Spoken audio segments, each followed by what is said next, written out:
Good evening, ladies and gentlemen. GT3 Season 2, Round 2, I believe, Valencia. Got a bit of a sort of night into early morning race planned for you today. It's going to be a fun one. I will be joined by my esteemed colleague, Mr. Alex Roth, momentarily. But for the moment, you get the dulcet tones of myself and the brief look at silver qualifying. We are about 10 minutes in at the moment. So we've got some silver lap times on the board. We've got Mike Wilson in the 85 McLaren currently heading the silver field by a little over 0.2 of a second. And the rest of the grid's fairly tightly packed behind him at the moment. Still a couple of silver drivers to set representative lap times, but we've got some challenging conditions today. It is 4 o'clock in the morning, in-game time.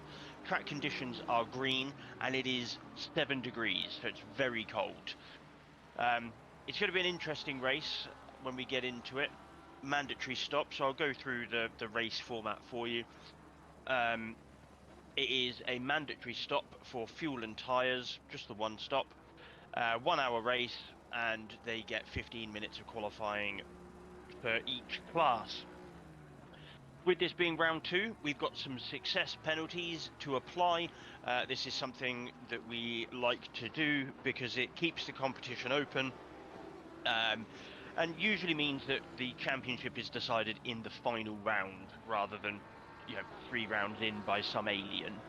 So keep your eyes peeled for those success penalties. You'll see them just as the grid forms be applied, and it should have a bit of an impact on today's race. Looking at things, I think Tyler Norris, the 43 BMW, who's just popped it on silver pole, will be the recipient of a success penalty. But yeah, I will, in fact, let me get the data for you on those penalties.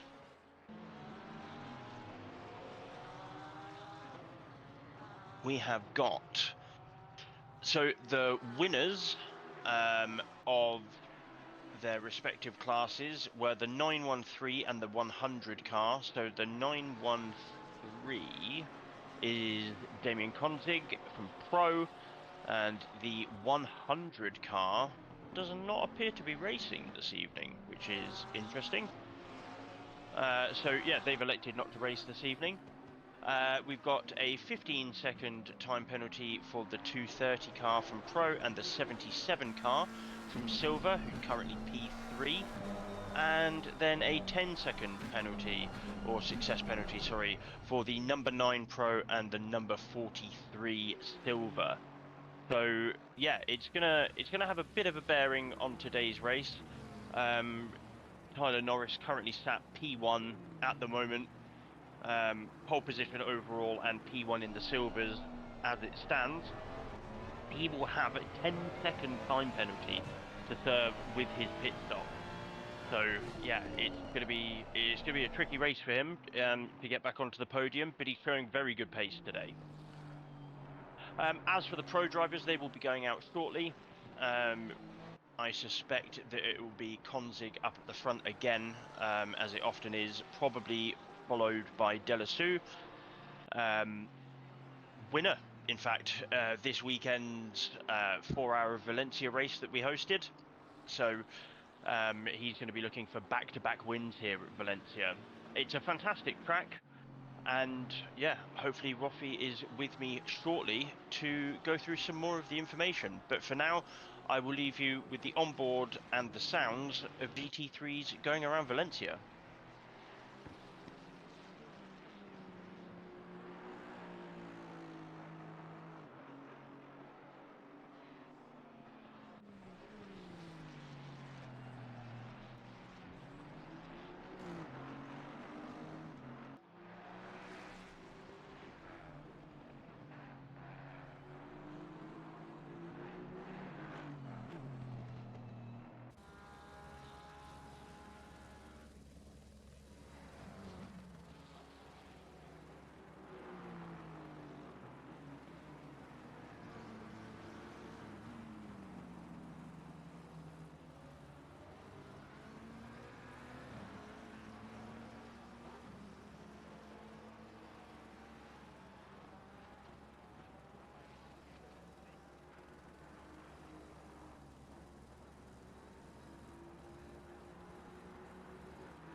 So as we come towards the end of silver qualifying, we've still got the track conditions as green, ambient temperature is 7 degrees, and Norris P1 on a 31.7, just 0.2 of a second ahead of Mike Wilson, and Mike is only half a tenth ahead of Booth in the number 8 Aston.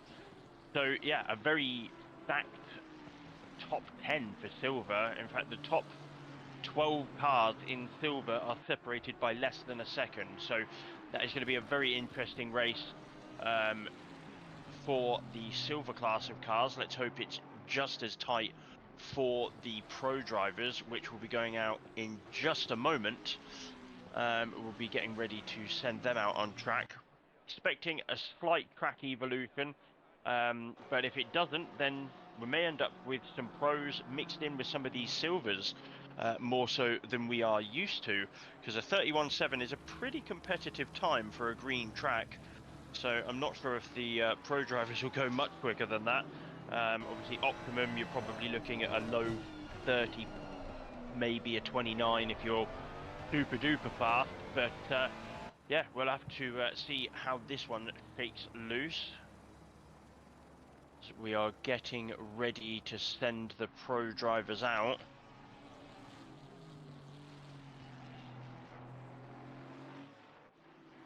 See if there are any improvements coming on. Let's see if anyone's improving.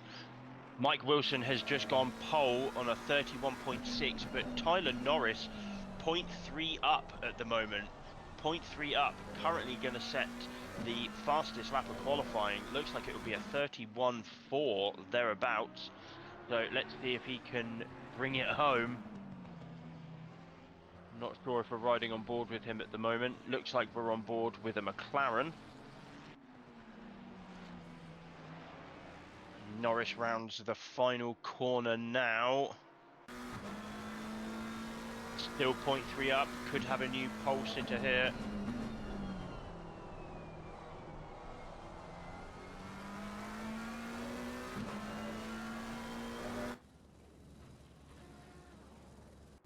And that is it for silver qualifying. They will get the opportunity to finish the current lap that they are on, and the pro drivers have been released.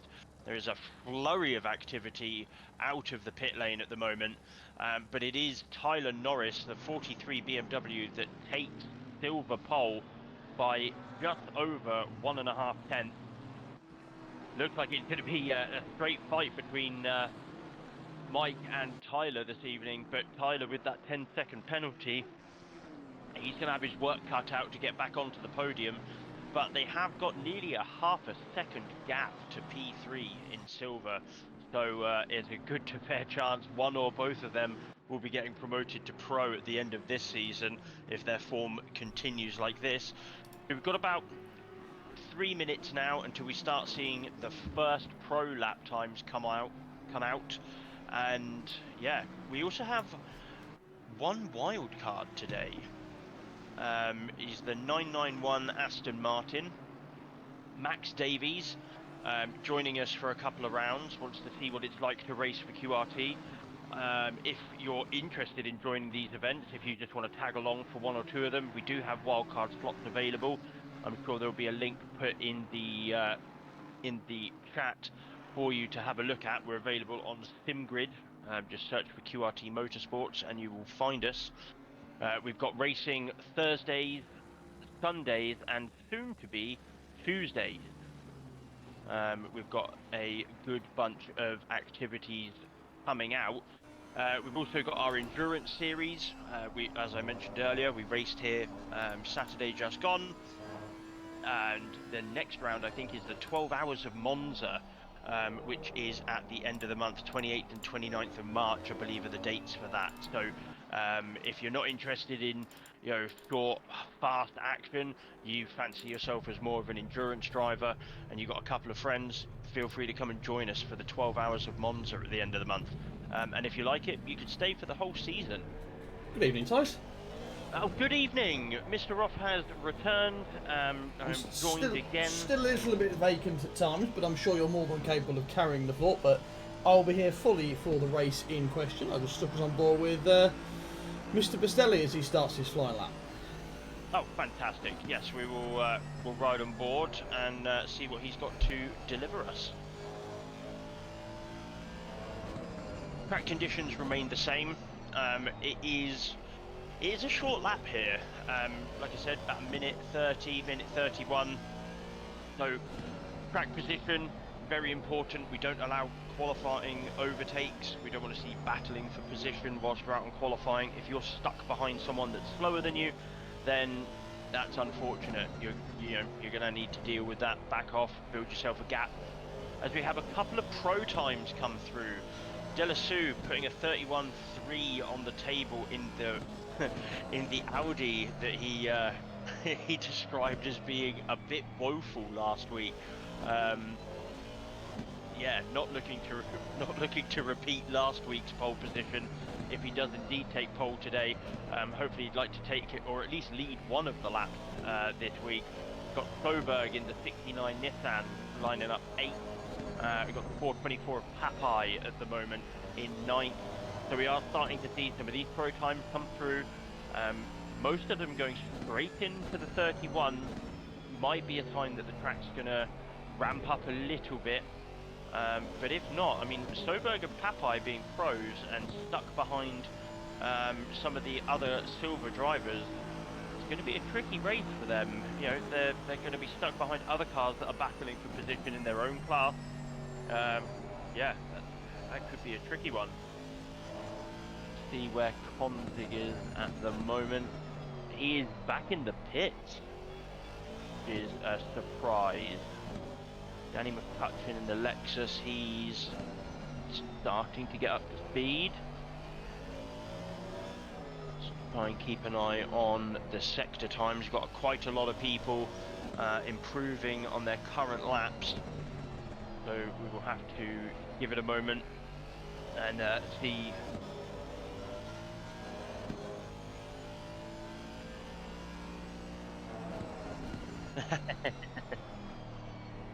Oh, fantastic.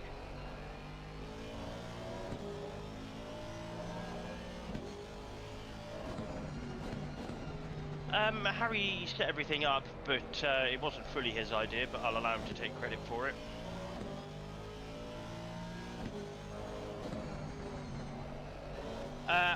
As much as I love playing this game, I'm going to have to say Harry did in fact start the server today. So he did. I know it's a brave world when the owner, runner, and race director of an event is actually here to start it. He even did the briefing, if you can believe it, Roffy. It's just incredible. So Sherlock Senior in the chat then is going to soon realise what that's like, because we get a new fastest lap from the driver that we ride on board with. Bossatelli, yeah, bossing it out. Love it. Yeah, yeah, it's not bad for a silver driver, eh, Tice? No, not bad at all. Not bad at all. Yeah, it's. I suspect Harry will probably want a couple of weeks off after doing all of this work today. So. Well, he is going to spend the evening sat in a van, so I think he'll manage. Yeah, could do. Track conditions remain problematic. It's green, cold, a little bit windy. 8 minutes to go. Danny McCutcheon looks like he's struggling a little bit with his Lexus today. And Amy Louis in the 153 Porsche having a rough day in the office also. 3 seconds off the pace today. 3 seconds. Still 3 seconds faster than another driver that we know, and that driver would be Tice. That would definitely be Harry. It would be Harry. 100% Although Harry. he may not even be on the track. We're on board with Chris Bell then, the budding pro driver with a purple Sector 2. Yeah, I mean, he keeps saying that he's not pro pace, and then keeps delivering pro pace. So I don't really know. I don't really know what he wants from us, to be honest. He wasn't very pro there with the amount of opposite lock needed on the final corner. That will look at that opportunity. Perhaps a pro drifter more than a pro racing car driver. He can drive for the Red Bull drifting team, can't he? Well, you know, those that can't drive quickly drive sideways. That's a very good way of putting it. Or if your name's Harry, you spend the time sat in the garage and then moan that you're off the pace.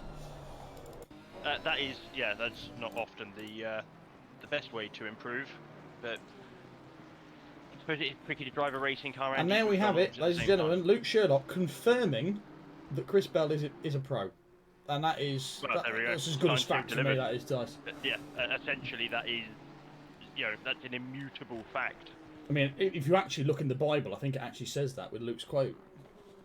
Yeah, I mean, there were 15 commandments, but carrying 3 tablets down from the top of the mountain was problematic, so we got rid of the third one, and all 3 of them said Harry should not be allowed near a racetrack. Yes, it did. All that. Thou shalt not drive unraced car if named by thou Barry. Yeah, essentially. Something like that, wasn't it? I can't really remember. Yeah, I mean, it's a slight paraphrase. I had too much wine and bread in the evening that day, so I can't remember it too much. You got the general gist of what the Almighty was trying to convey. Quite, absolutely. Stay on the board with Arnaud De La Souce then, who is currently P2. He has the pace for P1. He's only a tenth off that pole position. And he's currently on an invalid lap. So we're going to ride on board then with him. When I find the right camera. What, Roffy, the track has just ramped up. Track is now fast. Well, I can tell you that because our current pole sitter is currently 3/10 up. So yeah, I suspect there's going to be a lot of movement now. A lot of movement. So another fastest lap from Bastelli, and he extends his advantage by a significant margin. But let's see what Mr. De La Souce can do then. He has the potential to go pole. He needs to find 4/10, give or take. Let's see what he can do. He's currently a 10th up, going through sector 1. 2 more sectors to go, 3 more tenths to find. Let's see what he can do. Yeah, I mean, I mentioned that he's obviously the 4-hour of Valencia race winner from the weekend, so he's already got his eye in here. He's clearly got pace and he's capable of winning a race. So I think he could really be looking at trying to get it on pole. I expect a mid-30 by the end of the session. I would say that's not going to be a million miles away. I mean, with that pace is certainly flashing up now, and you can see a lot of the drivers are pitting, and what they'll be doing is they will be putting new shoes on, ready for these new track conditions. So we are going to see the lap times fall in these dark conditions. It's currently 4:24 in the morning. We're lights out at 5 o'clock, so not actually that much longer to go until race. It's unusual to have that closer gap actually between qualifying and race, so the drivers at least will be used to the track visibility, shall we say, albeit on a different day, so the track evolution will differ, I'm sure. 7 degrees as it stands at the moment, which is a very cold track condition, as De La Souce does improve but doesn't take pole position. He's actually only 200ths of a second off that pole position, 200ths, and he has the fastest sector 3 by a country mile. So he actually lost that coming out of the final corner. He got a little with bit the purple sector as well. Yeah, he got a little bit of wheel spin coming out of the final corner and dropped a tenth, maybe a tenth and a half. So he would have been comfortably into the 30s had it not been for that little mistake. So we'll have to see if he can correct that, and I see a 30 in his future very soon. I do as well, and De La Souce is currently 2/10 up in purple actually as it stands on this lap. He only needs to find those 200ths that I mentioned, not 2/10, 200ths. Let's see what he can do. QRT is known for its close margins in qualifying, and as you can see at the moment on your leaderboard, the to be fair, I would say the top 15, 16, yeah, 16. Top 15, 16 are all within 9/10 of each other, so that's quite a close gap there. Very close.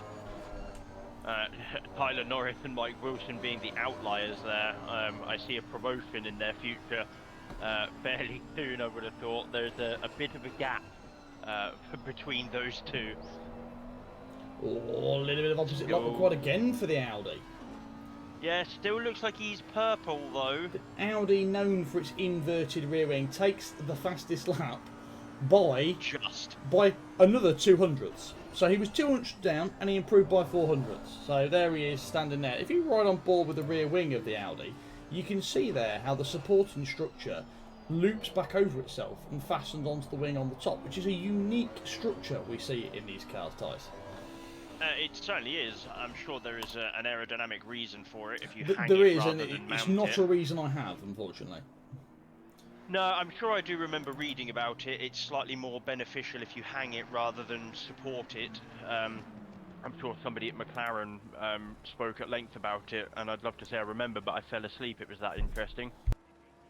One assumes that with it being supported from the top, it pulls the car in rather than pushing the car into the road. I'm guessing. It's probably something to do with airflow. Yeah. Having the pylons. If you think about it, I suppose it hangs over the back, so therefore, by the nature of the air going onto it, that pulls the car down. Whereas I suppose if it's a conventional supporting strut, it pushes the car down. So I suppose I'm sure it's a lot more complicated than that, but I suppose in basic terms that is a viable strategy. Yeah, I mean, I'll give Mr. Newey a call quickly, and maybe he can confirm or deny. He's too busy earning £4,000 an hour. I'm sure we can chuck him a couple of quid and he'll give us his insight. Actually, he'd probably do us a favour and do it for free, so he doesn't get the taxman back out after him. Yeah, I bet the taxman is very happy with Mr. Newey's new salary arrangements. Quite. I should imagine apparently he's got a place to live at the factory, you know. Oh well, there you are.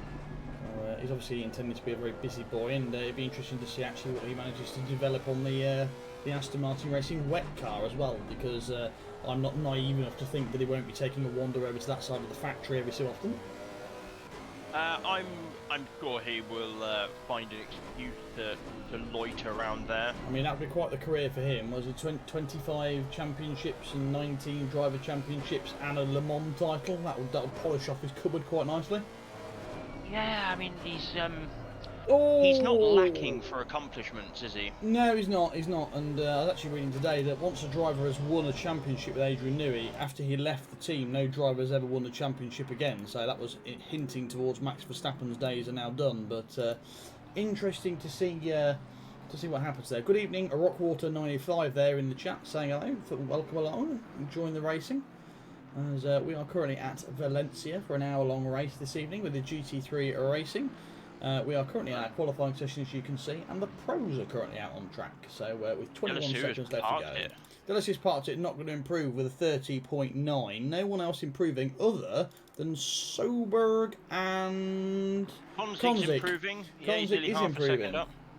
Half a second, Tice would put in P1.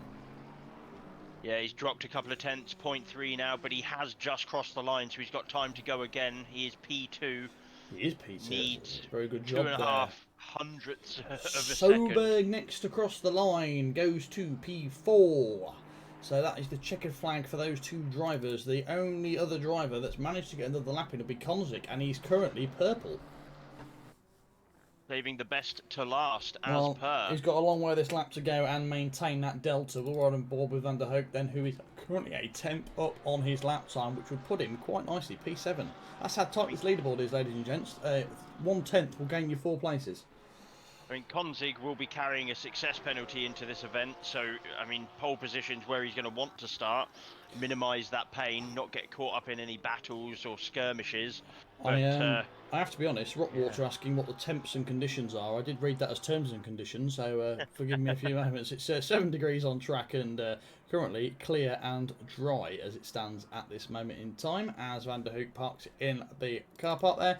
3 tenths up from Konzik, who is, to be honest, he actually only needs 1/10 to take pole position. So we'll see what he can do. This really is a classic case of last car across the line goes fastest because of the track evolution we're currently seeing here, Tice. Definitely. I mean, Konzig's a fast driver, as we well know. So I'm kind of surprised it's taken him this long, but yeah, looks like he's going to secure pole by a good margin here. And he does just that. That's a mid-30. Basically 3 tenths. Mid-30, yeah, and that 30.7. across the line as it stands. Yeah, good lap. Let's see what we see now, shall we? As we try and get in the session. It doesn't always like to work for us, but it does on this occasion. So let's see what we can do, shall we?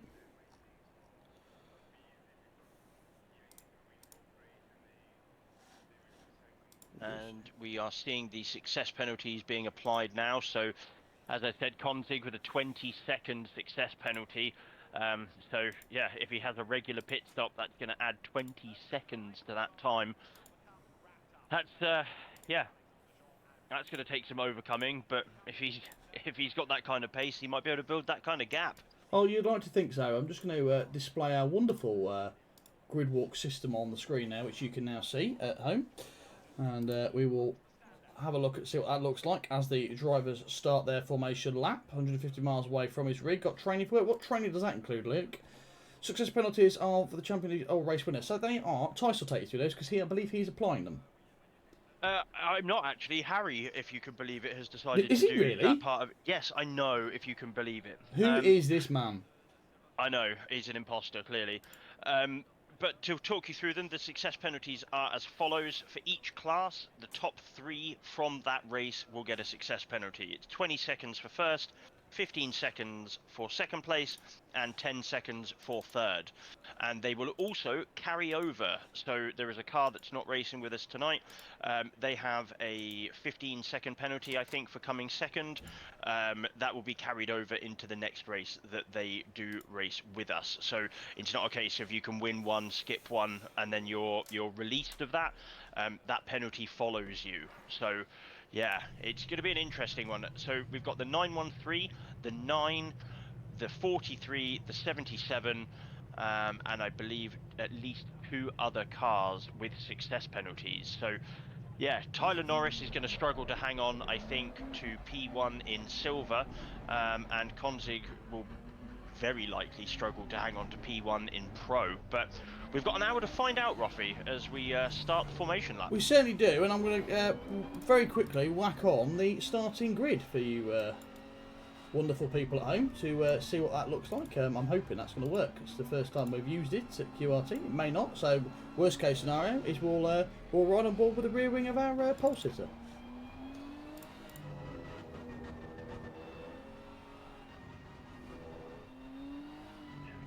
With a lot to do, with the track temp being what it is, there's going to be a lot of brake management, trying to desperately get some heat in those tyres. I am very much expecting a lot of people to pick up a track cut at turn 1 here, Roffy. We saw it in the endurance event, and that was in warm, dry conditions. Now we're cold and it's dark. I can fully expect a good number of cars going wide at turn 1 today.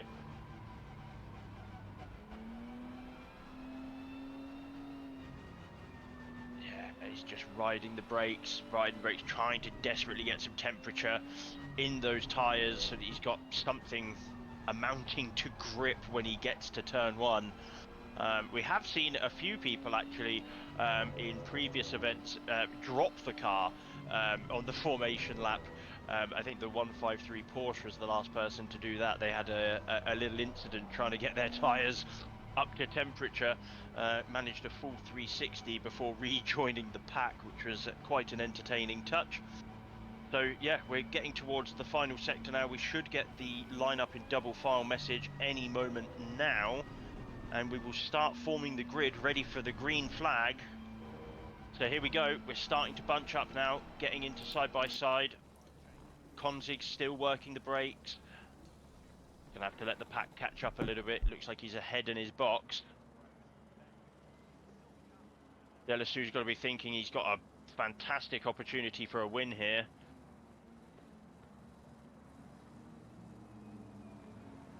So they round the final corner. Here we go.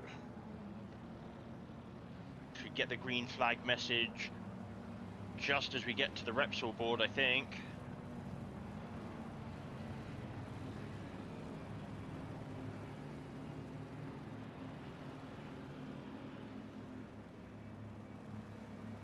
And it is go, go, go. And Delisu launches instantly into the lead, it looks like.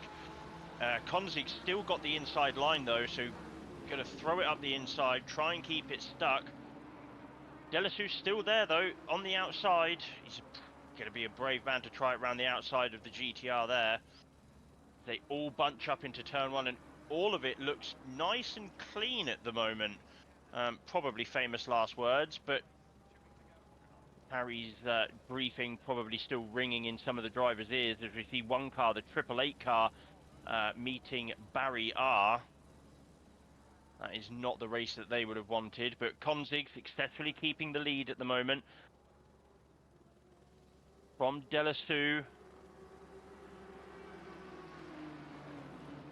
Bossatelli in there somewhere as well. I think Bossatelli may have just jumped ahead of Delisu there. The Audi is a bit of a handful in these conditions, but Yes, yeah, Bossatelli has indeed jumped ahead of Delasu, but both of the cars ahead of him have got success penalties. So all he needs to do now, stay calm, build a gap, and stay with these lead drivers, and he should be well on his way to at least a podium, if not a race win here. But all in all, a very clean opening lap. Only really 2 incidents of note, so the stewards will take a look at those, I'm sure. Track conditions fast, track temp 7, ambient temp 7, light breath of wind, almost perfect conditions. And the race could go to just about light, I think, before the end. As we see a few cars, yeah, pushing the limit of track 1 turn 1 track limits even. Let's see, have we got any movers and shakers here? So Papai down 5. He's a bit of a loss at the moment. We've got Victor Chappelle up 9 positions. That's a great return so far. We've got Hogstad up 9, Flint up 7, Danny McCutcheon having a bit of a woeful opening lap, down 6. Dudig, he's up 9 as well. Mark Martins, oh, that's unfortunate. Down 21 positions. Martucci down 13, and Kranz down 14 positions at the moment. So, yeah, a lot of movement in the grid in this opening stint of the race. We are just about to finish lap number 2. And yeah, the leaders are starting to check out. Delasu not really able to live with the pace at the moment of the front guys. Let's see if that's a tyre warm-up problem or a skill issue.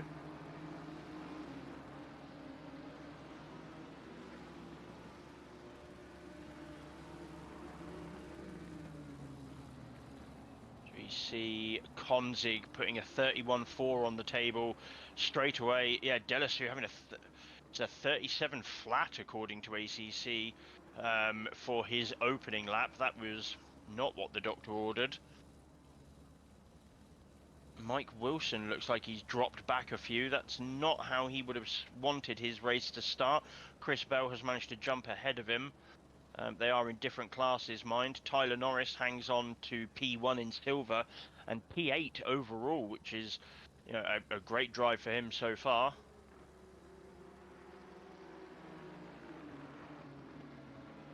We've got Bossatelli and Soberg both in validating laps so far, which we've got the 84 car round. That's not ideal. Who's that? That is Cassanta. That is not ideal, but plenty of time to make up those positions. I'm sure he'll be able to catch back up to the pack in short order.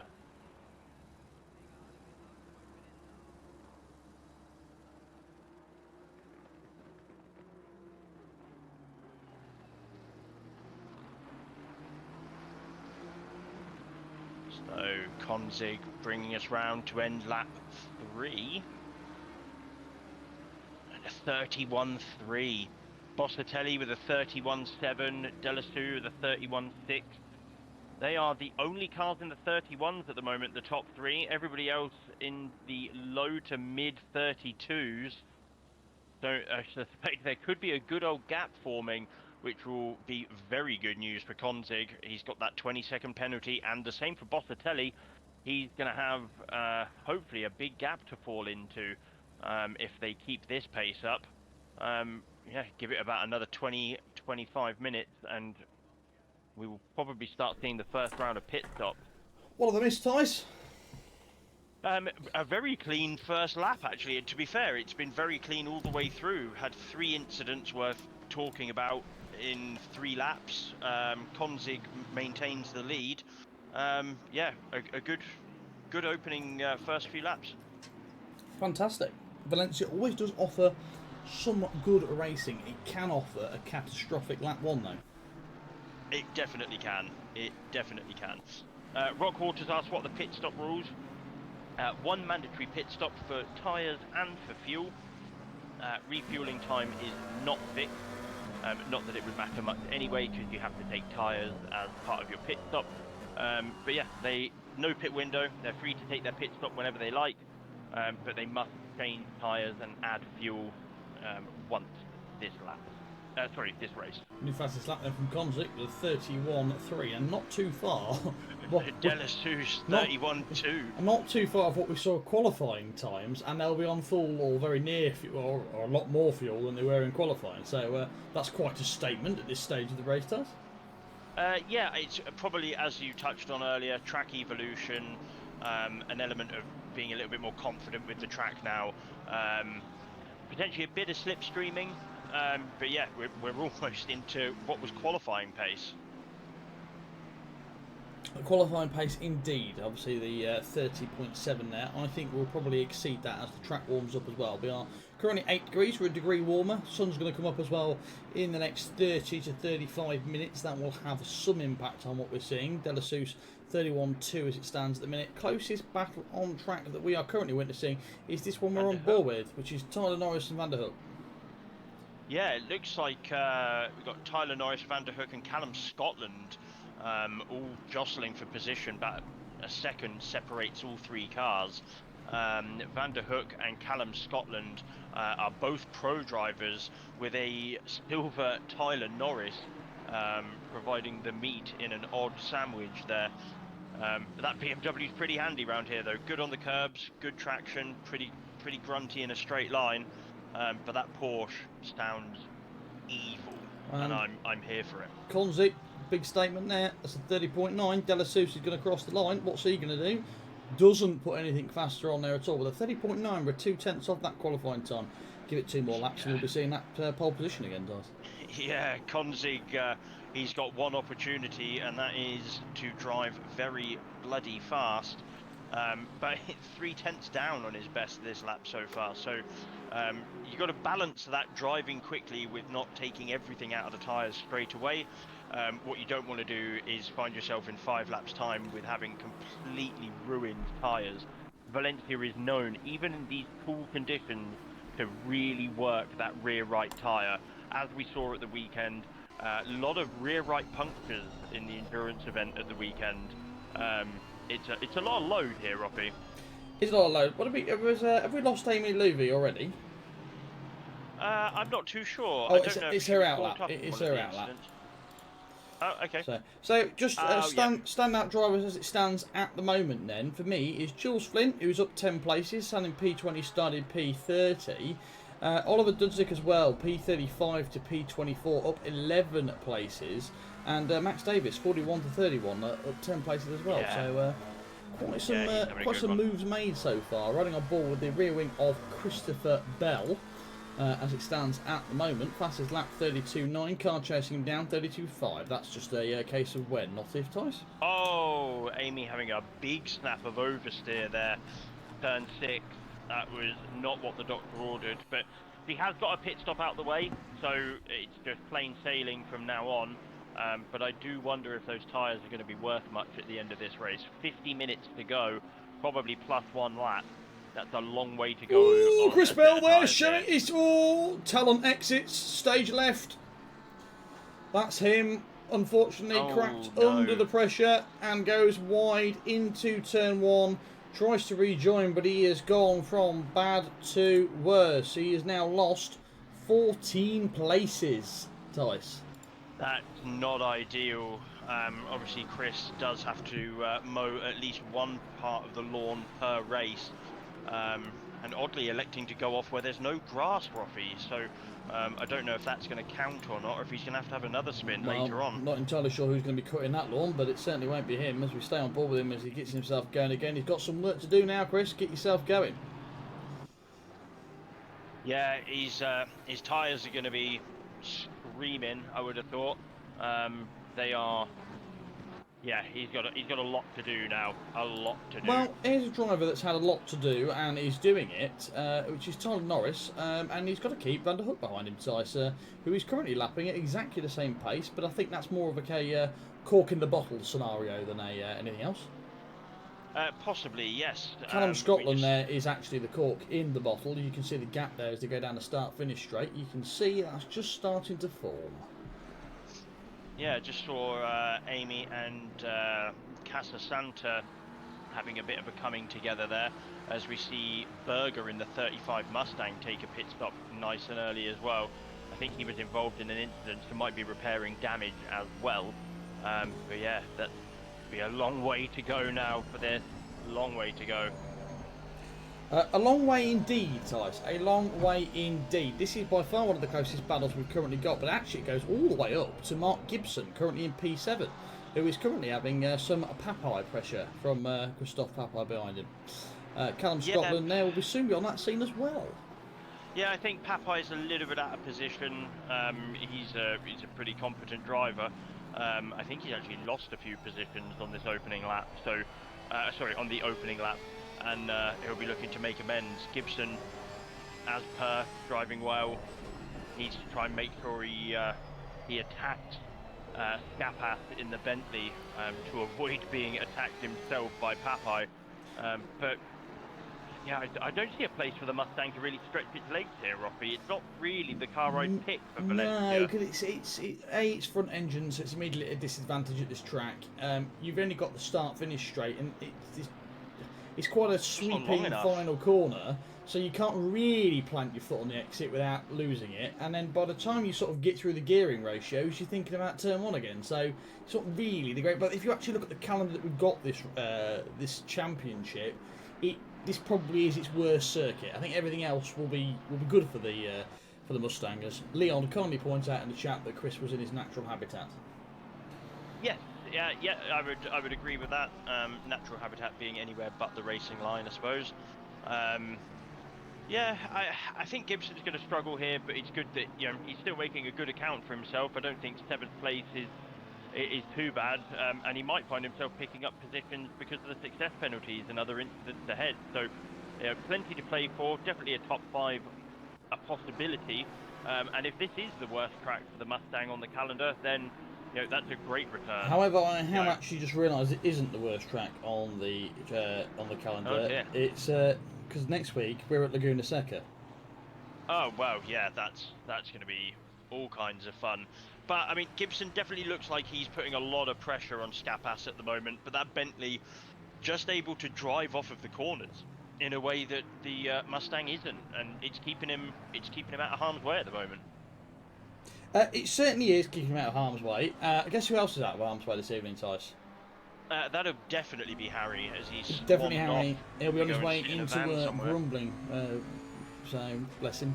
On the rear wing then of Scapath, then a driver that Tice has been talking about a little bit this evening so far, with Mark Gibson not too far behind. This is shaped we've got a good race here, Tice. We're I don't know, we're the sort of how far are we into this race now? We're 15 minutes in, and the top 20 are all in the same camera angle still. Yeah, we're what, about a quarter of the way through now. It's still very much, anybody in the top 10 could probably go on and win this race. Konzig is doing his level best to break away. Bossatelli's trying to stay with him. Delasu's falling back a bit, so is Soberg.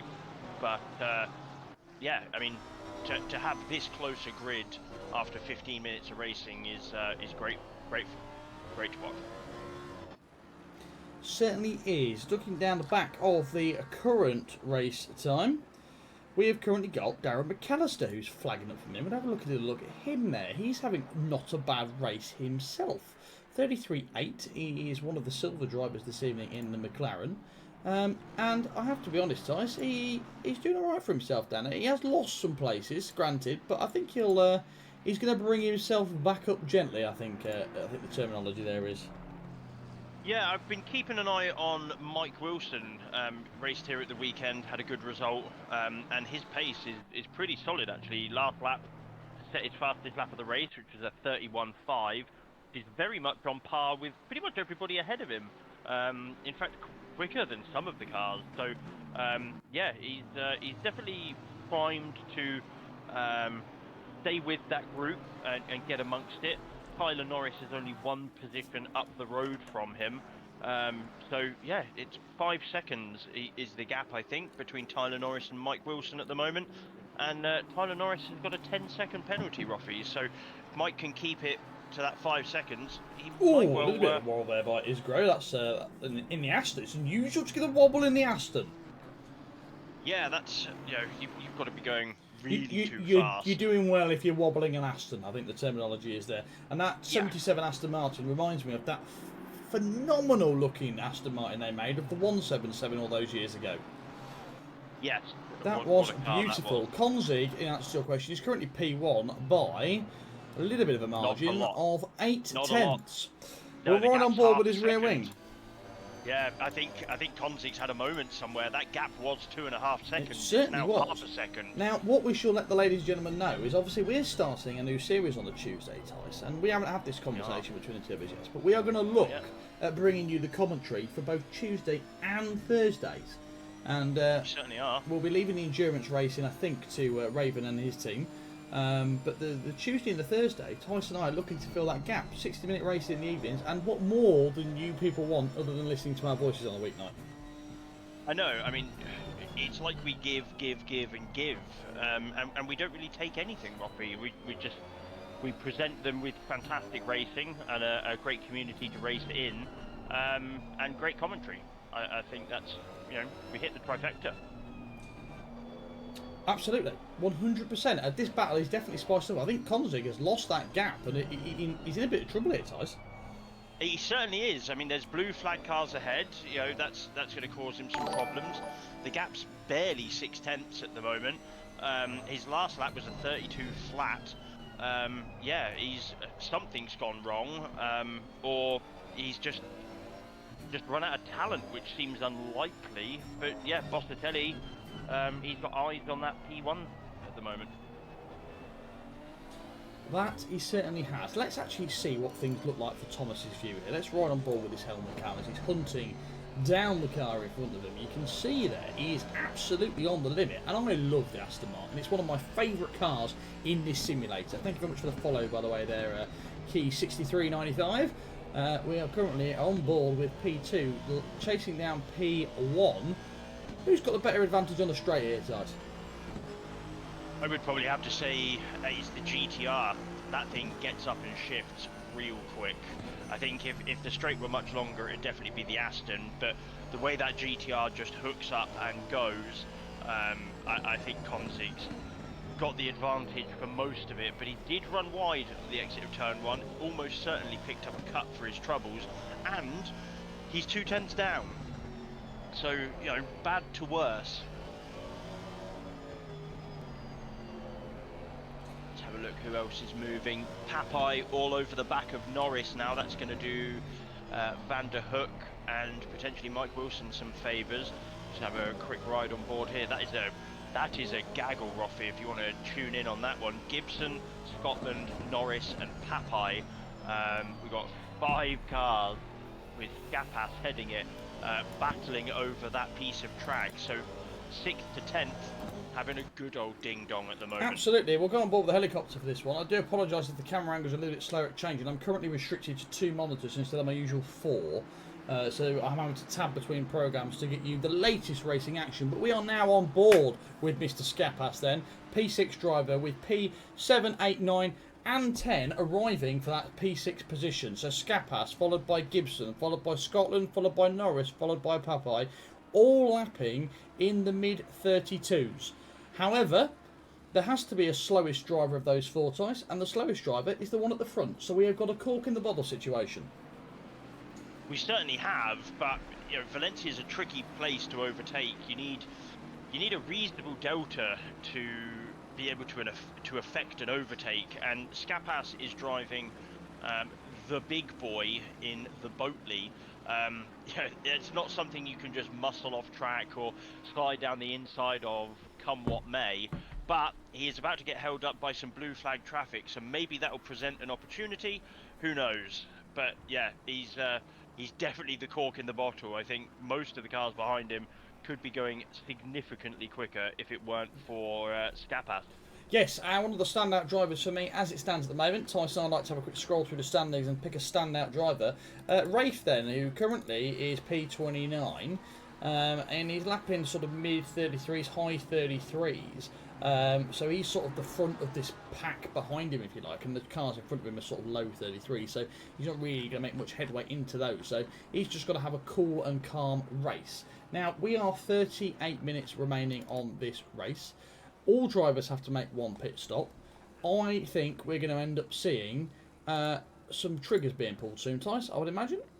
I would have thought so.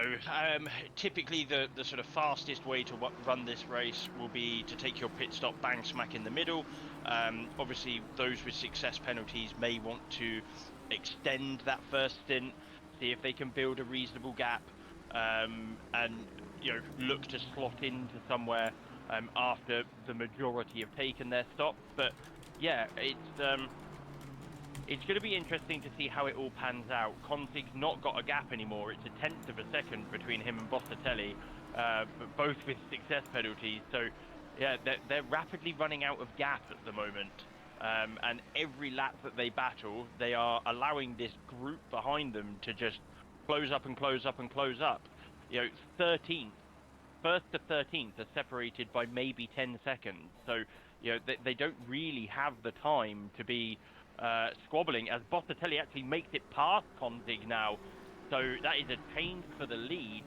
Bossatelli clean past now, past Consig. I don't know if we can get a replay of how that move took place. We can certainly give it a go. We're right on board now. Ran outside, Tice. Round the outside. Round the outside at turn 11. That's unorthodox. Yeah, you've got to get up pretty early to put one round the outside of Consig, that's for sure. He must be struggling with tyres, as he's already fallen half a second back. So, yeah, I've got to wonder if his tyres are cooked at this point, Ruffy. Well, we're going to bring you the live feed back in 3 seconds, and we'll see exactly how this battle is shaping up now. There we go. Consig is very much back in P1. Well. De La Souce, P3. Having a good race there, Todd. Couldn't tame the Audi last week. No, definitely couldn't. Put it on pole with a sensational lap and then instantly lost it. But that squabbling between Bossatelli and Consig cost them a lot of time. De La Souce was almost 3 seconds back. He's only 1 second back now. And as the lead driver without a success penalty, he's got to be eyeing up the race win today, surely. You'd think so. You would think so. That's certainly got to be on his mind. And you know more than I do when it comes to racing. I'm not sure what point these drivers actually sort of start to think about winning a race. Because there must be a transition period from, I don't need to make a mistake, I don't need to make a mistake, to, I'm going to win this race. And that must be different in each driver, I imagine. Yeah, it's always something that sort of plays on your mind. He's got to be sat there thinking that there is a high likelihood that he's going to be in with a chance to win this race. But for me, it always started to set in, if I was leading a race and there was sort of 15, 20 minutes to go, all of a sudden my focus switches from can't make a mistake, got to go forwards, to Jesus, I'm actually in the lead of this race, what's going to happen now? Yeah, you just need to keep your mind focused and drive your laps. Hope you don't fuck it up. Fuck it up indeed. Callum Scotland then, in the middle of this battle. He is the fastest driver of this pack as it stands at the moment. The number 71 car in position 8. We will ride on board with his a captor. Who's that diving into the pits? Christoph Papi. He's going going for the undercut. Yeah, he's boxed to overtake. A little early, but definitely within the realms of the strategy typically. But he's clearly decided, you know what, I could go faster than these guys. I'm going to box now, get some fresh boots on, and try and jump them all as they're all squabbling for position. So we'll keep an eye on Papai. We'll see how it looks once he's come out. It's a short lap here, though, so that pit stop does hurt a little bit. He could find himself sort of down in the mid-30s, I would have thought, potentially, once that pit stop's completed. Once the pit stop completed, indeed. Now, who is he going to be racing for position there, Tice? Tyler Norris, I think, the last person in the back of that pack. So we'll keep an eye on him and see what he does for the next couple of laps. And they'll start responding soon, I'm sure. Yeah, it's always an interesting one because, you know, it depends on how the car feels, how you feel, what your thoughts were going into this race. I always prefer to go slightly longer than everybody else, so that I got an idea of who was where and who am I actually battling. But we'll see if Norris feels the need to pull into the pits. I don't think he's really getting held up by this group ahead of him, as we see Scotland. Callum Scotland's pulled into the pits. He is threatened, I think, by Papai there. He's got to do something to protect against that undercut, and he's elected to do it now. So, yeah, frees up Tyler Norris. He's just going to keep running his race. He's got a reasonable gap, about 4-5 seconds to Mike Wilson, P2 in silver. He's probably not that stressed at the moment. He has got a 10-second success penalty, so he will come out behind Mike. But with the pace Tyler's showing and the consistency, I think he'll mount a challenge for that race win still. Mount a challenge indeed. It'd be silly not to be thinking about that challenge. If you're wondering who the red named place card is for, that is for our wild card drivers.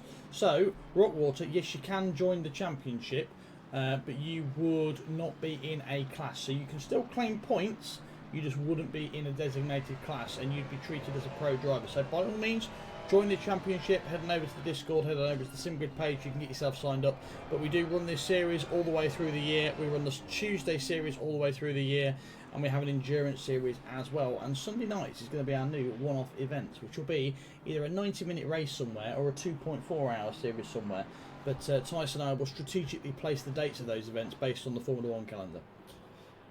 We certainly will, and you know, we'll try and make sure that the races that we host don't interfere too much with the upcoming F1 season. If we see Norris and Gibson peel into the pits. Well, this is what we're watching. Unison. This is what we're watching. We want to be on board with Papai. Where is Papai? He is here. He's in traffic, Tice. He's stuck in traffic. Yeah, I did think it was a little bit too early. He's come out in a big old gaggle. He's got cars behind that are going to be overtaking him. Yeah, that's not where he wanted to end up. Van der Hoek is actually racing in 4th position. They were in the top 10 prior to the pit stop.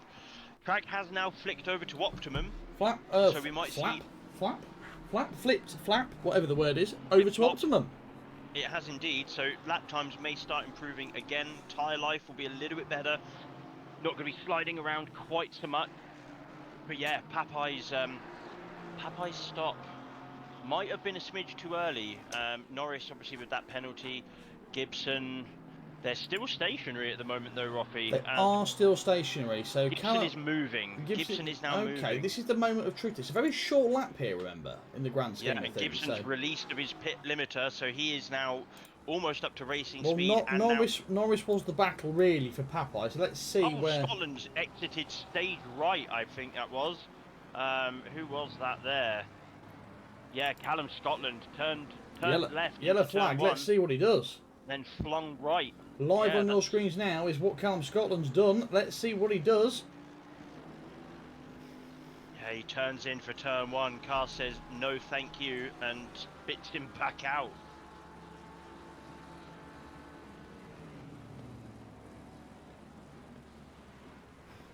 Oh, yeah, I mean, he's done well to keep that out of the barrier. Yeah, he did very well to avoid the wall there. Only really lost a couple of positions. He's back behind Tyler Norris now, so he's not lost loads. It's obviously not ideal, but just, you know, he's still there or thereabouts. Just highlighting the power, the power of the undercut here. So Papai there pitted quite early. He pitted a 29.6 stop. He was neck and neck with Tyler Norris. Tyler Norris had a 29-second stop, so 6/10, which is a lot for a pit stop. Norris was quicker. Norris was also had a clean lap. Papai had a dirty lap with traffic, and he still has come out 2 positions in front of him. 6 seconds. 6-second undercut time. I suspect that'll be mostly the success penalty for Tyler Norris.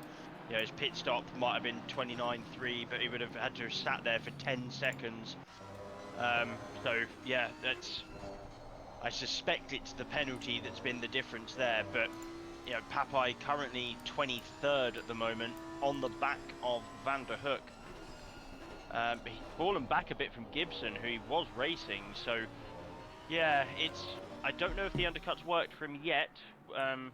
We'll have to see what shakes loose. See what shakes loose as we're into the final half of this race now, otherwise known as the second new half.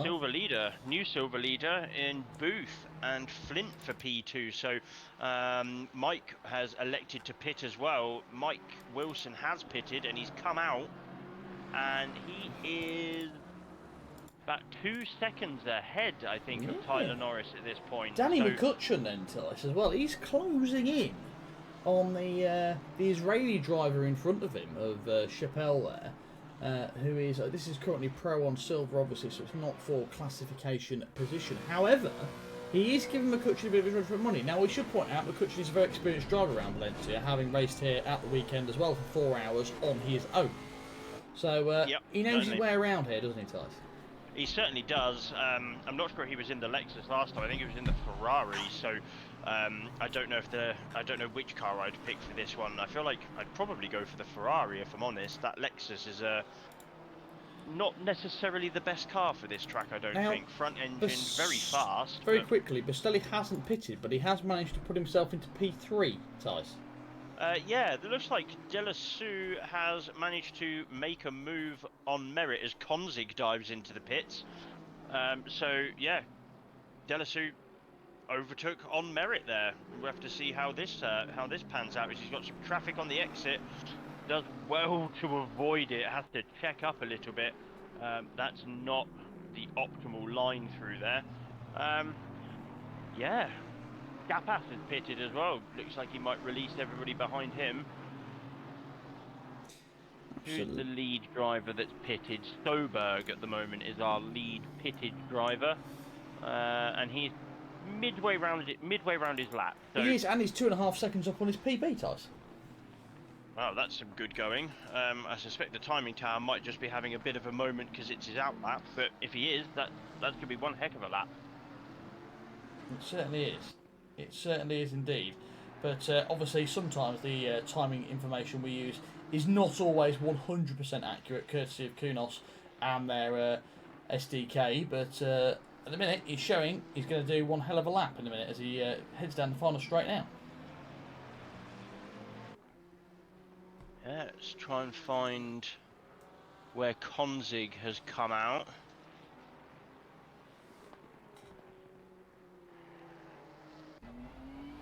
Can't actually. There he is. Ah, yes, there he is. Konzig has come out. Oh, into a bunch of traffic. Looks like he's going to be 16th and behind Papai. That is not where he wanted to be. Ooh. Yeah, I mean he's right on this battle. So if there are squabbles ahead, he can capitalise. But yeah, that success penalty is hit hard as we see Delassou dive into the pits as well. Yeah, QRT, the races where it pays to be crap.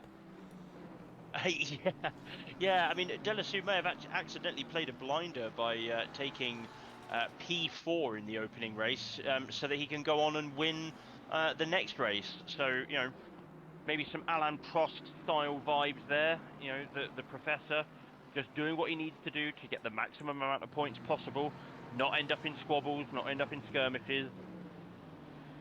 We see DeMarco dive into the pits as well. Konzig has made it up to 15th, courtesy of McAllister. And Tyler Norris ever so slowly edging up towards the back of Mike Wilson, which is the current battle for the net silver lead. We do have Perry and Martucci 6th and 7th at the moment, who are silver drivers, but they are yet to pit. So Mike and Tyler are your leaders for the silver class at the moment. They are. Davies on wild card. I do apologise, Tyce, but I'm just looking at Gibson's fastest lap there. Bossatelli pits. Bossatelli has pitted. That promotes Gallamini in the 777 Ferrari into the race lead, and Danny McCutcheon, when he crosses the line, will inherit P2 at the moment. So, yeah, Delassou trying to make his way through. This is going to be, yeah, he's got it done there. and he's on the back of Perry now. Aston looking a little bit of a handful in Perry's hands at the moment, which is odd to say about the Aston there, Ruffy. Yeah, I'm sure you're a fan of that car, are you not? Oh, I'm a big fan of that car. It's the first car I ever raced in when I joined sim racing many moons ago on, I think it was a set of court. What was I first race on? I think it was Ace. No, I'll tell you what I first raced on. It was Project Cars 2, Tice. Wow, Project Cars. And I tell you what, that for me, that is still an unbeaten sim. There's nothing like that at the minute. I mean, AC Evo, Rensport and LMU have all tried to copy it, and I don't think they've got close. The only reason that Project Cars 2 isn't used anymore, in my opinion, is because they stopped the server facility. It's a sim that I never raced on, Yeah, it's so fantastic. I never had the joy. I think my first foray into competitive sim racing was on Assetto Corsa, and then very promptly after that onto ACC, where I met your good self and our part-time friend. Well, don't know if is he a friend, but part-time server operator, Harry McBellers. Harry McBellers, yellow flag from Alex Pelle, who we see Delasouche finishing a pirouette there. Let's have a look what happened here, shall we, Tice? Delasouche gave him a little love tap. He spotted a gap, I think, on the inside. Tyler Norris has picked up a drive-through for track limits, Roffy. Oh, He's not capitalised that penalty, has he? No, that's, you know, he's right on the back of Mike at the moment. 4/10 is the gap, but he's got, you know, a 25-second penalty effectively now, Roffy, which is, that would put him back down to 18th. Oh, we're on board there with Alex Perry and that rejoin. That was rather interesting. McCutcheon, your current race leader, comes in to serve his pit stop. One of the final drivers to do it. Only two more on track. Perry is another who tried to capitalise his time on track by serving that pit stop late and had his good work undone by that tap with Delasouche, who is now your current race leader. Yeah, Delasouche doing all the right things. He may pick up a penalty for that incident as we see Norris dive in for his drive-through. Oh, he might have been quick into the pit lane as well. Bad to worse. We'll have to keep on board with him, or I'll keep on board with him on my other screen for a moment.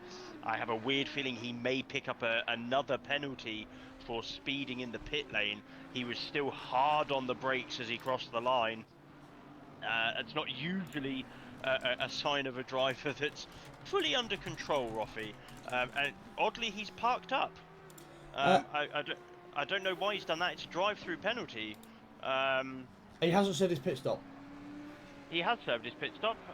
He served his drive-through now as well. I think Are we still talking about the same driver, Tice? Tyler Norris. I was talking about Alex Perry, who I was currently riding on board with. I do apologise. He's yet to pit at the moment, and so running in P3. Tyler Norris did serve his drive-through. I wonder if he stopped in his box to try and avoid any speeding in the pit lane penalty, because he definitely looked like he was fast going in. I can tell you he was stopped for the grand total of 2.6 seconds. Yeah, I mean, maybe that was enough. I don't know Unless he just topped himself up with a little bit of fuel, maybe. Well, I didn't see the car go up, but I mean, I suppose it's possible. But yeah, he's dropped back to 19th. He is a good 25, 26 seconds off the back of Mike Wilson now. So yeah, the chances of a P1 in this race are slim to non-existent now. You see another drive-through for De Gore in the 19 Aston Martin, our last pro driver, sorry. It's a hell of a statement lap from Delasouche, that last one, Tice, a 30.3. Well. That's yeah, quite a statement, that was. Yeah, nearly a good half a second quicker than Soberg, which is no mean feat, although Soberg is running the GTR, so I'm sure there's a little bit of car delta in there. Bossatelli is half a second up at the moment on his best, so he could be into the mid-30s as well. I'm surprised there's not more people into the 30s, Roppy, if I'm honest. Track is optimum, yes, it's a little cool, but you know, well, I'd still be expecting some people here. We could have had another driver on track who would have been into the 230s, but unfortunately he's on his way into work, so he won't be joining us this evening. Question from the chat then, is there live stewarding? For this series, no there is not. 30 minutes and 60 minutes and live stewarding doesn't really work in our opinion, because it takes the stewards a good 20-25 minutes to clear out the lap 1 incidents. By the time they've done that, they're then 3 or 4 laps behind on the incidents, and then we're closing the window again for the final 10 minutes of the race. So it really isn't worth it, and you end up with mistakes and inconsistencies. So anything shorter than 60 minutes for us is not live stewarding. So that's how we run things. So all our endurance series, all our 90 minutes, all our 2.4s, that has live stewarding, but not for the shorter races. It simply isn't fair. You've got the time to deal with it. I mean, today probably would have been okay for live stewarding. You know, it wasn't It's a when it goes particularly wrong. eventful lap 1, but you know, if you have an incident, you know, 5 or 6 cars lap 1, you know, like an Imola race or something like that, where you know you spend the first 10-15 minutes just looking at lap 1, you've missed half the race or a quarter of the race, and then you're fighting to catch up, and it's just not fair. So yeah, we have a post-race stewarding system for all of our races that are 60 minutes or shorter. You know, the one-offs, assuming that there's stewarding coverage, we'll be able to do live stewarding. I would have thought, Roffy, you know, we got 90 minutes or, you know, your 2.4. We try to live steward anything. We steer clear of anything that's 60 minutes or shorter for the reasons that we said. It just, when it works, it works. When it doesn't, it goes horrifically wrong and becomes very unfair very quick. So It certainly does. As a general rule of thumb, live stewarding in the last 15 minutes is unfair anyway, because it can't obviously be applied, and like real life, everything's investigated after the race that flashes up on your screen, and then obviously an in-game penalty and a post-race penalty are 2 very different outcomes. 10 seconds after the race, 10 seconds in the race have 2 very different outcomes. So, they certainly can. As Delasou's decided he wasn't happy on a 30.3 and has decided a 30.2 suits him better. Well, at least this week he seems to have that Audi tamed, and I wonder whether more time has gone into the setup this week, Tice. It'll be a combination of more time. I think the Audi's probably slightly better suited to this track. The Audi, the Lamborghini both work well here. The cooler temperatures will certainly help. Yeah, and yeah, I think practice. You know, yes, he did drive the Audi at this weekend's race, but he did spend 4 hours driving this track, so he's well honed here. He knows where he can go. He knows where he can't go.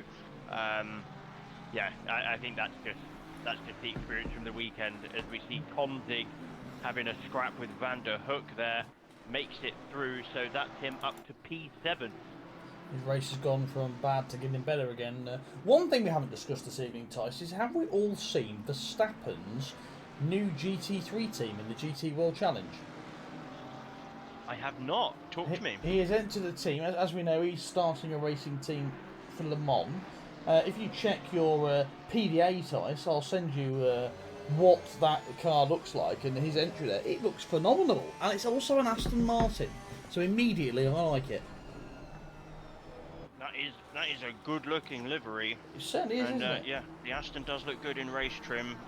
I wonder if that's a sign of things to come, Roffy. Well, Speculation. He has been quite open about it, saying that he wants to leave F1 early enough so he can explore the series. He doesn't want to be like Martin Brundle or Alonso, where they go and dabble in Le Mans because they can. He wants to actually go and dabble in those series and be good at them. So it'd be good to see him in GT3, I think. I'd prefer to see him in WEC, if I'm honest. Well, I mean, he's young enough that he could probably do it all. I mean most drivers do both series and shit at the same time, if I'm honest, don't they? Yeah.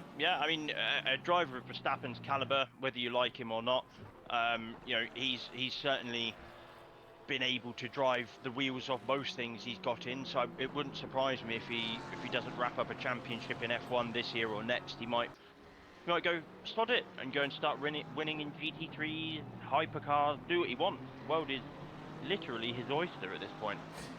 Absolutely, that'd be quite nice. Speaking of other people's world's oysters as it stands at the moment, let's just ride on board with Mark Gibson, who's got a little bit of pressure from behind him, as well as the pressure he's putting on in front of him. Konzig then is about to make this move, I reckon. Let's ride on board with his rear wing. Yeah, so Gibson, Konzig, Brogan, Skapas, all separated by the thick end of a second, and squabbling over what would effectively be 4th place. This one could get quite tasty. Konzig obviously trying to minimise the point loss that success penalty gave him. So yeah, he's going to be a man on a mission as we see Skapas have a look at a move, but decides better of it. Lamborghini slow through the corner there. Konzig's got possibly round the outside of Gibson here, and narrowly avoids the back of Skapas, and that allows Gibson back through. Question from the chat, Tice. Track conditions, what's it currently at the moment? 8 degrees ambient, 8 degrees track. We've got 1 km/h of wind, and the track grip is optimum at the moment, so it's as good as it's going to get. Good as it's going to get. I don't think we're going to see anything. I don't think we're going to get into the 29 stage. We might do. De La Souce could do. Konzig could do on this charge back. They've all been close. They've all tickled in that area. We'll see what sort of performance that they can come out with. We can stay on board with this battle for the time being as things are hotting up, as the inside line there looks favourable for Mark Gibson and the outside line looks favourable for Konzig. Let's see what this looks like from Konzig's helmet, because he really is all over the back of Mark Gibson now. I don't see Konzig getting anywhere near the 29s at the moment. He's got too much traffic ahead of him to really open that thing up. De La Souce may get near there. 29's a very quick pace to run around here in race trim. I mean, he's not far off it with his 30.2, but unless Konzig can clear this group of 3 cars ahead of him, I'm not seeing a 29 in his near future. No, I think it's going to be unlikely. As Flint moves up into P15 from that P16 position, staying on board then. We're on board now with Tyler Norris, and he is one of the drivers who unfortunately has been given a 10-second time penalty for how good he is, and then given a drive-through penalty for how wide he was at the same time. So Soberg then makes the move. Konzig makes the move on Gibson. He's got it done. He's got it done, and his next victim down the road is going to be Skapas. Yeah, I mean, Skapas looks like he's all over the back of the Lamborghini of Declan Brogan. Konzig getting there's some serious understeer. Opposite lock in there. Seriously missed that apex. That was like watching Harry try and take that apex.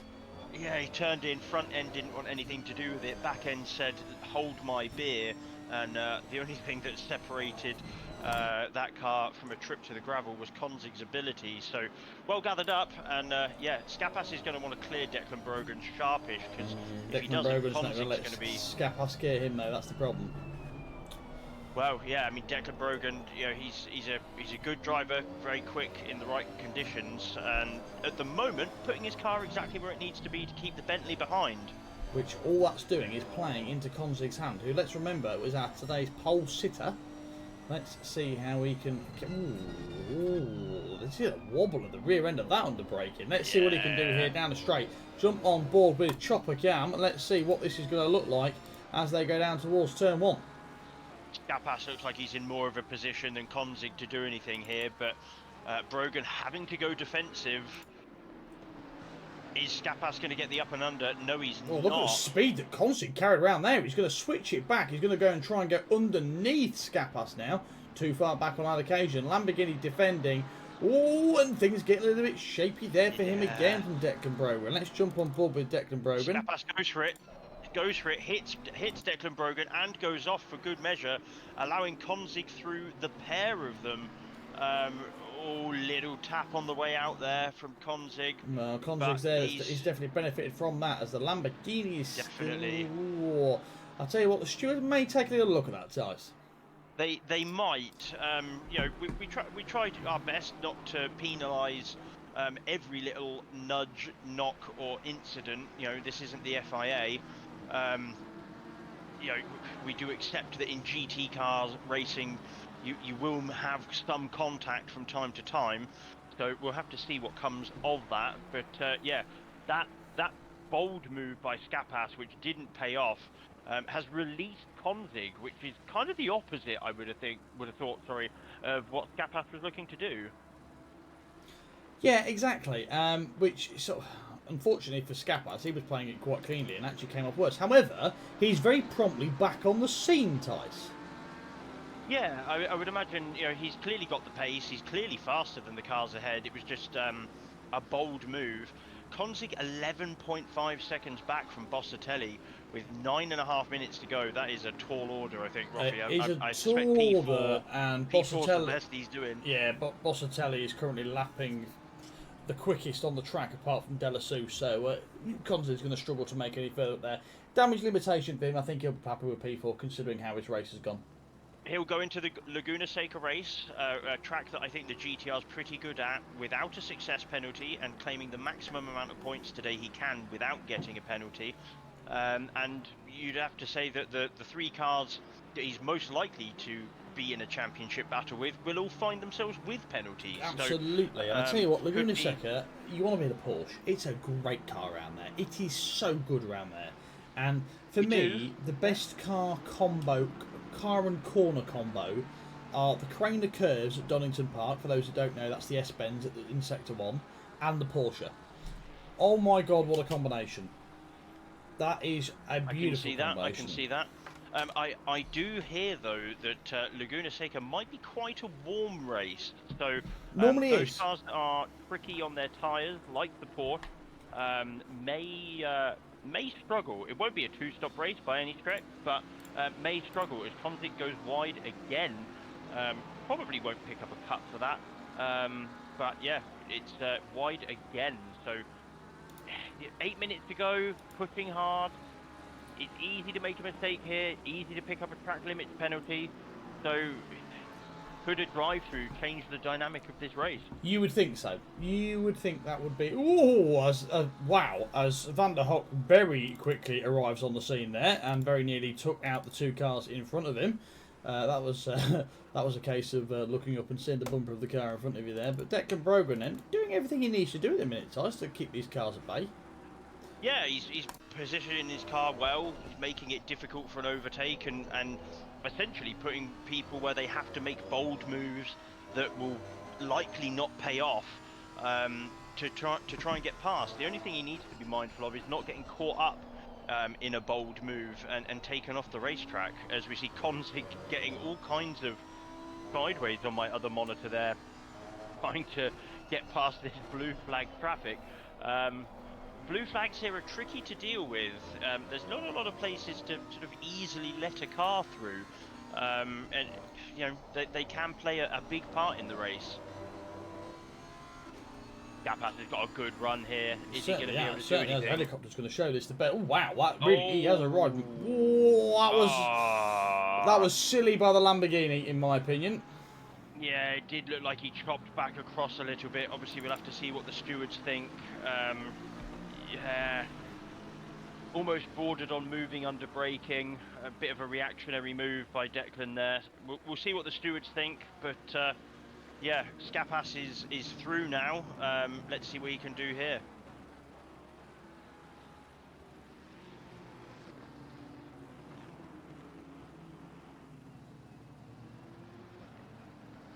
Mike Wilson all over the back of Callum Scotland at the moment, and Scotland all over the back of Papai. That is a good little battle there. Mike just needs to not do anything silly here. He's currently leading in class. He's in the top 10. Just, you know, he just needs to stay here now. Let the cars ahead make mistakes. Can't afford any himself. He has got a reasonable gap actually though, Roffy. Probably about 12-15 seconds to P2 in class. So, you know, he has got a little bit of wiggle room, but even still, you don't want to let that gap diminish. It's comfortable at the moment. You know, one little mistake and it's all of a sudden not so comfortable. Yeah, and that is the thing. It goes from comfortable to uncomfortable very quickly, and sometimes the drivers don't actually know they're in an uncomfortable position until the overtake is actually on, which may sound weird, but sometimes, as we've seen earlier from these drivers, that they can be minding their own business, and the next minute there's 3 or 4 cars behind them wanting to make the move. Yes, definitely. You know, you think you're flying along, and then the next thing you know, you're getting flashed because somebody's trying to make a move on you and distract you a little bit. So, you know, just needs to stay focused, keep driving his line, not get caught up in any silly mistakes that happen ahead of him, and he could be on to a silver win, I think, here. A silver win for him. He'll be very happy with in round 2 of this championship, very early on indeed, I should imagine. We're going to be looking at another 3 more racing laps, maybe 2, depending on where the leader is. Mr. De La Souza is currently... midway around the lap? Yeah, so we're probably going to see 2 more laps, I should think, after this one. He's just cleared some back markers there. Closest battle on track at the moment is still this Van der Hoek battle. Yeah, so we should get the remainder of this one +2, I would have thought. So yeah, a couple of laps to go. I think this battle that Mike Wilson, Callum Scotland, and Papai are in is probably the closest at the moment. As Scotland goes a little deep, that's going to bring Wilson back into play a little bit here. They have got a group ahead of them, which is 5th, 6th, and 7th. And then in between the two groups, there is some blue flag traffic that may play a part in this race for these guys moving forwards. Wilson getting all kinds of airborne at the back of the car there through that sequence of corners. That we can see if we ride on board with Tyler Norris. That's the other battle we've got at the minute here, Ty's. 0.2 of a second between Flint and Norris. Yeah, Norris on a bit of a recovery drive. Obviously had a success penalty and then a skill penalty. So yeah, he's trying to make amends for that. It is for position. It would put him back onto the podium. So I can't imagine Flint is going to let that one go, but getting towards the end of the stint in the Porsche, tyres are going to be screaming. Track's starting to warm up a little bit, 9 degrees now. So yeah, we'll have to see if Flint can hold off for a podium here. Absolutely. As the leader, De La Souce, is now... He's going to come around the line here. He's going to cross the line with, what, another 15 seconds? So yeah, we're going to look at two. I think it's going to be another 2 laps, Tice. It is possible. You know, Kunos doing Kunos things. We're never quite sure. Yeah, 2.5 minutes to go basically as he crosses the line. So yeah, I would have thought this one plus one more. As the blue flag traffic there starting to get in the way, I think is the best way of describing it. That's not going to be cheering up any of the people that are near them at the moment. But yeah, we'll have to see. The stewards do take a dim view on blue flag behaviour, as it looks like he's just let one of the cars through. Wilson's right on the back of Scotland. They've got a blue flag car between them and the rest of the pack. And yeah, okay, McAllister doing well there, pulling off the racing line. Gee, I'll tell you what, that really did hinder. Ooh, Wilson very nearly having a Mercedes baby there. Yeah, that was, you know, we haven't seen the McLaren Mercedes for a while, but we nearly saw it there as Papai decides to have a quick look at the track limits on the exit of turn 2. That's not going to do him any favours. Gives Wilson a little squeeze. Oh, Papai all over the place at the moment. Wilson has a little look up the inside. He's going to get the better drive here, but Papai is still there. And oh no! Oh no, that is... No, that is not good. Not good at all. I know Wilson's got a bit of time in hand, but that's not going to do him any favours. You know, Papai there. Yeah, I don't really see the benefit of that move. I don't think that was.